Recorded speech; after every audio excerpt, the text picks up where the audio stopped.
Okay mga idol, good morning sa inyo dyan. Ito naman ang malupit natin na video. Tignan nyo mga idol, naku, sobrang dami talaga ng mga palaka. Talagang sa ibang bansa lang yan mga idol. Yung mga palaka, pinapadami nila para hindi gawing pet, kundi para gawing ulam or pulutan sa tanduay or sa tuba pa. Ito yung palaka na talagang nakakain mga idol kahit wag mo siyang balatan or huwag mong kuhain ang ugat niya, talagang hindi ka malalaso nito.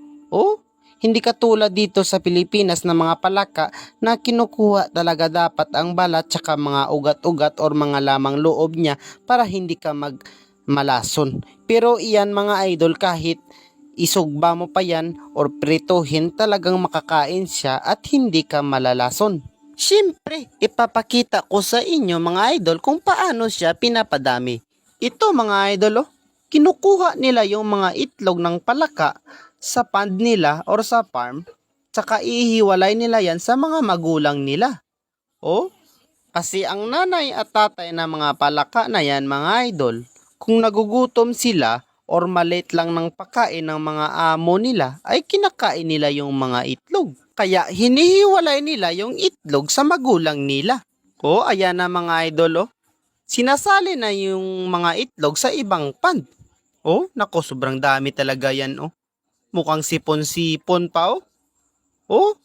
Tsaka nilalagyan nila yan ng irritor mga idol or filter dyan para malinis or may oxygen dyan ang tubig. Dapat linis din para hindi madaling mamatay yung mga itlog dyan.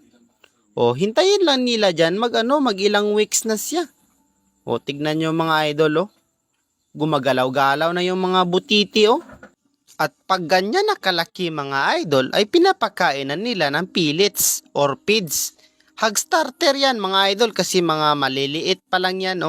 At pag ganyan na sa kalaki mga idol, na parang palad na sila kalalaki at pwede nang kainin, syempre yung pinapakain naman nila hog grower.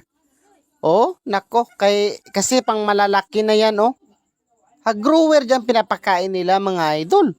Pwede na siya talaga maibenta sa merkado. Kahit ibenta pa nila yan ng 500 kada kilo, ay talagang madali lang siya maubos. Kasi sa ibang bansa mga idol, yung mga palaka ay talagang kinakain nila or inuulam or ginagawang bagoong tuyo. Ay ito matindi.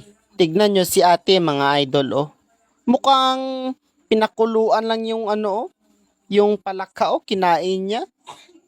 Walang balat-balat yan mga idol na may mga lamang loob pa nga Naku, ang lupit. Kaya pala magaganda yung mga babae nila sa ibang bansa, makikinis yung mukha. Ito palang kinakain nila palaka. Yan siguro yung sikreto ni ate para makinis yung balat niya at lalo pa siyang sumisiksi. Ito malupit. Talagang buhay na buhay pa yung palaka kahit binabalatan siya. Kinilaw pa yan mga idol Talagang pwede pa siya makain. Naku, ang lupit talaga ng ibang bansa.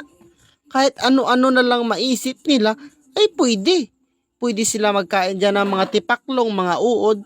Kahit palaka nga pwedeng pwede.